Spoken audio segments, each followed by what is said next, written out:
Next statement पूछी गई थी, French and Sanskrit but not English. Meaning diagram में देखें, French and Sanskrit, French and Sanskrit but not English.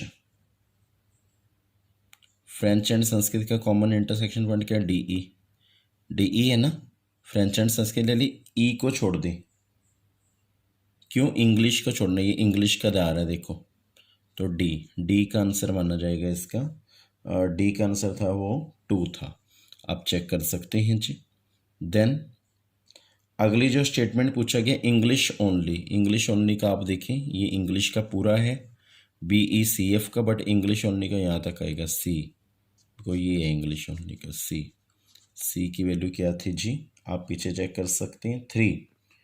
सो अब बड़ा इंपॉर्टेंट है, अगला स्टेटमेंट पूछेगी। स्टेटमेंट बेटा मैंने आपको यहाँ पे लिख के दे दी, ये मैं इसकी फ़ोटो आपको भेज दूंगा। यहाँ पे पूछेगा French and English but not Sanskrit. French and English, French and English का common point BE, but not Sanskrit, E छोड़ दें, संस्कृत का ई है ना, तो बी का आंसर आएगा। बी का आंसर आया है जी 6, आप पीछे चेक कर सकते हैं, वो सारे लिखते रहने हैं। यहाँ पे लिखे फ्रेंच ओनली का आंसर है, ये French and Sanskrit but not English का, यहाँ पे लिख देता हूँ फ्रेंच एंड संस्कृत का है बट नॉट इंग्लिश का है। अगला इंग्लिश ओनली का है। देन जो अगला है फ्रेंच एंड इंग्लिश का है बट नॉट संस्कृत का है।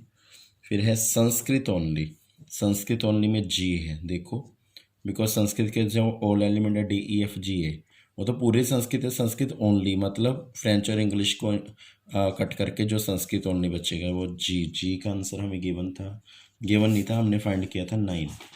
सो देन नेक्स्ट जो है बहुत बहुत इंपॉर्टेंट है जी, जो मैं भी बताऊंगा, ध्यान से सुनिए statement. At least one of 3 language. At least का मतलब होता है यूनियन, बच्चों ये ध्यान रखना। A+B+, कल भी बताया था मैंने लेक्चर में, D+E+F+G, मतलब सभी के सभी एलिमेंट्स लेने, उसको बोलते हैं at least one of this 3 language. जो कम से कम सारी लैंग्वेज, कम से कम मतलब जितनी भी लैंग्वेज है उसमें से कम 1 लैंग्वेज से पक्का बोल ही लेते हैं। At least one of the 3 language. So ABCDEFG के सभी आंसर्स को प्लस कर दे। 6+6+C का आंसर था 3, D का 2 था, E का 3 था, +1 था, +9 = 30। एंड नाउ ये आ गया एट लीस्ट वाले का। देन बेटा अगला जो क्वेश्चन पूछा है, English and Sanskrit but not French.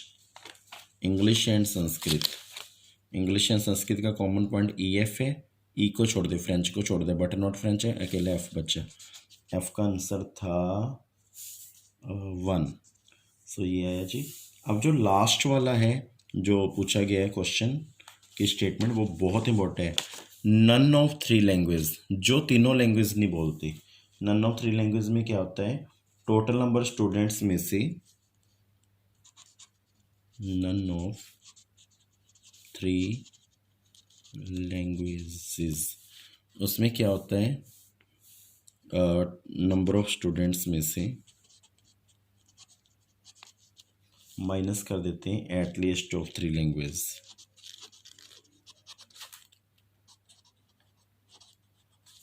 कहने का मतलब यूनिवर्सल में से यूनियन माइनस कर देते हैं, मतलब फ्रेंच की, इंग्लिश की और संस्कृत की, तीनों की यूनियन क्या आई थी। टोटल स्टूडेंट कितने थे? 50। स्टेटमेंट की शुरुआत में आप पढ़ सकते हैं, उससे हम ग्रुप को यूनिवर्सल बोलते हैं। 50 माइनस तीनों का यूनियन आया था 30, तो 20 आंसर आया जी। सो आई होप आपको यहाँ तक पता चला होगा। और अब है लास्ट सम टुडे। फिर भी आपको कोई डाउट लगे तो आप पर्सनली मैसेज ज़रूर कीजिएगा बेटा।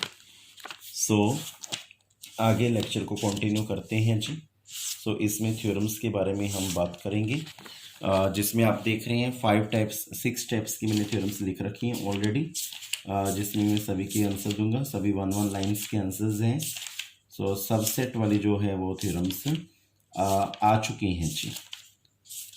सो स्टार्ट करते हैं, कंटिन्यू करते हैं जी। पहले पढ़ें A and B are subset of universal, A और बी यूनिवर्सल सेट के सबसेट हैं, शो करें दिस वन। सबसे पहले फर्स्ट पार्ट प्रूव हो रहा है, ए सबसेट है ए यूनियन बी का।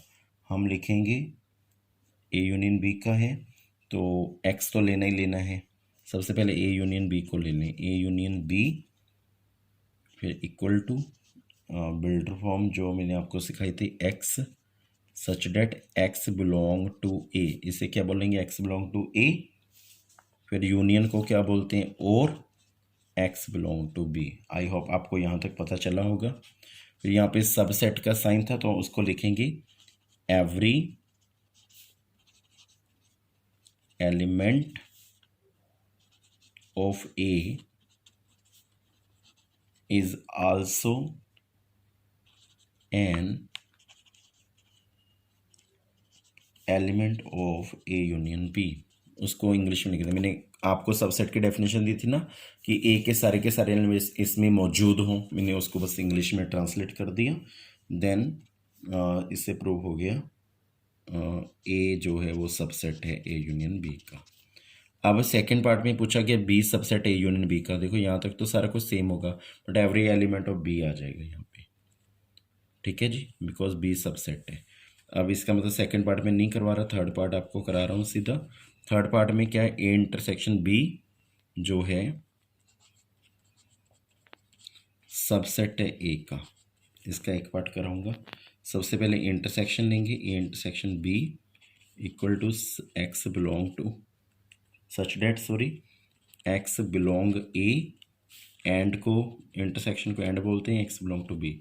वहाँ पे यूनियन था हमने और लिया था, यहाँ पे इंटरसेक्शन हमने एंड लिया। बाकी फिर वही वाली बात, सबसेट ऑफ ए है तो वैसा लिख देंगे, लाइन सिर्फ लाइन लिखनी है, every element of A intersection B is also an element of A. So ये था जी, आपने जैसे सीखा उसके बाद जो है आगे जैसे ही आपको पता चल गया, तो इसका मतलब क्या हुआ, ए इंटरसेक्शन बी सबसेट होगा ए का। अब आप फोर्थ पार्ट पढ़ें, यहाँ पे सबसेट ऑफ बी आ गया, बस यहाँ पे आपने बी लिख देना, बाकी सारा सेम। फोर्थ पार्ट भी हो गया, कहने का मतलब अब फिफ्थ है। फिफ्थ के दो पार्ट हैं, ए सबसेट है बी का, यूनियन वाला इंटरसेक्शन वाला कोई भी एक कर दें, बाकी आपका हो जाएगा। बस यूनियन की जगह फिर आपने और लेना है, और यदि इंटरसेक्शन हो तो आपने एंड लें। तो वो शुरू करते हैं जी, लास्ट पार्ट है। सिक्स पार्ट खुद करेंगे, मैं फिफ्थ कर रहा हूँ जी। ये मैं स्टेटमेंट लिख दी एक बार आपको दोबारा, जैसे कि आप देख रही हैं। सो सबसे पहले ए सबसेट बी है, और पहले लिखेंगे A subset of B both side if and only if, मतलब इसका आंसर इसके इक्वल है, इसका आंसर इसके इक्वल है। इस साइन का ये मीनिंग है, इफ एंड ओनली इफ बोलते हैं इस साइन को। दिस वन आंसर के इक्वल है, this one statement this one answer के इक्वल है, ये है जी। बाकी ए सबसेट है बी का, A union B is equal to B की शुरुआत करके सबसे पहले लिखेंगे लेट एक्स बी वही आर्बिट्रेरी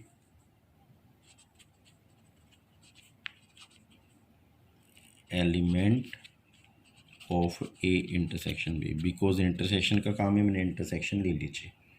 सो देन क्या होगा, इंटरसेक्शन बी लेने के बाद जो है अगले स्टेटमेंट में आपको बता रहा हूँ, जैसे कि आप देख रहे हैं ए इंटरसेक्शन बी की बात हुई है।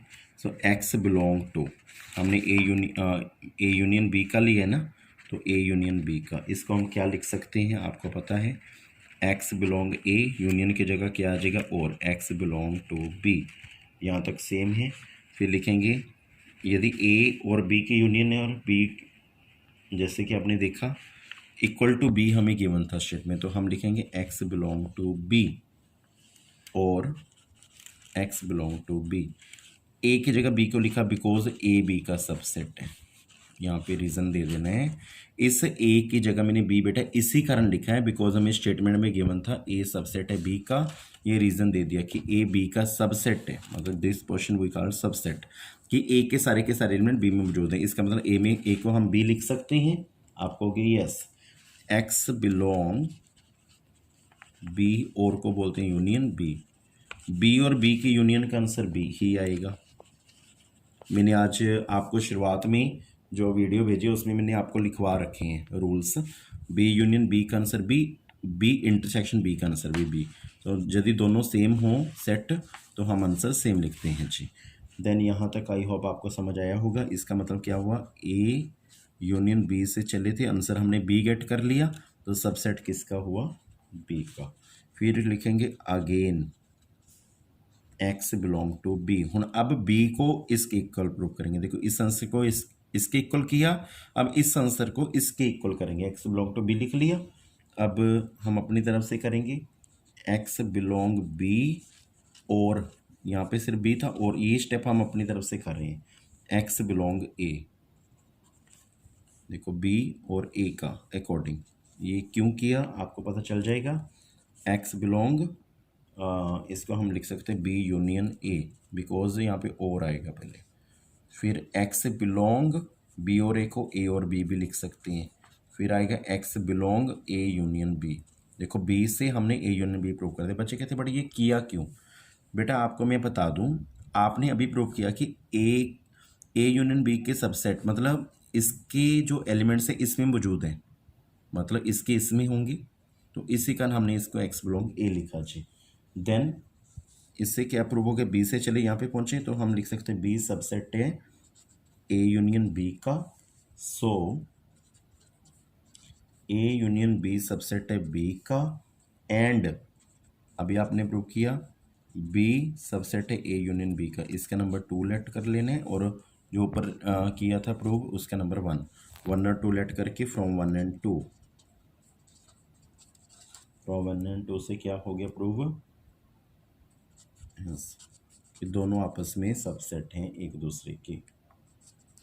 ये इसका ये इसका, ये वाला स्टेप कई बार बच्चे पूछ लेते हैं कि ये कैसे किया, और एक्स बिलोंग टू ये एक तो एक मतलब लर्न करने वाला स्टेप ही है मेनली, तो क्योंकि बस इससे ये पता चलता है इसके एलिमेंट इसमें है, यदि इसके एलिमेंट इसमें इसके एलिमेंट इसमें होंगे। जैसे मैंने यहाँ पे ए को बी में कन्वर्ट कर दिया था, इसका मतलब ए बी का सबसेट है ना, तो उसी तरह ये मैंने किया था जी। स्टूडेंट आपसे एक बात शेयर करनी थी, आज जो असाइनमेंट आपके पास आएगी, नोट्स तो आएंगे ही आएंगे जो मैंने अभी किए, बट बेटा जो आज आपके पास असाइनमेंट आएगी कम से कम वो 75 पेजेस की है। इसका मतलब अब आप कहोगे सर हम टेस्ट मंडे को तो दे नहीं सकते, ना ट्यूसडे को ना वेडनेसडे को, 75 पेजेस है, तो मैंने आपको पूरा 1 वीक दे दिया। 1 वीक तक आप कंप्लीट करें, नेक्स्ट सैटरडे को टेस्ट होगा जी। ट्रिग्नोमेट्रिक कंटेंट स्टार्ट हो जाएगा, जो मैंने आपको बोला ट्रिग्नोमेट्रिक कंटेंट स्टार्ट हो जाएगा। उसकी अभी 2-3 दिन असाइनमेंट आपको नहीं भेजेंगे बिकॉज आपको सेट चैप्टर की असाइनमेंट कंप्लीट करनी है। जितनी भी मैंने आज थ्योरम्स कराई उसके बेस्ड मैंने थ्योरम्स के सम्स आपको सेंड करूँगा बेटा सम्स भी, और वो सॉल्वड होंगे, कुछ अनसॉल्वड होंगे। तो आपने फ्राइडे को अपना जो है स्टूडेंट्स लास्ट डे मतलब डाउट डे कर लेना है जी। ओके बेटा, थैंक यू।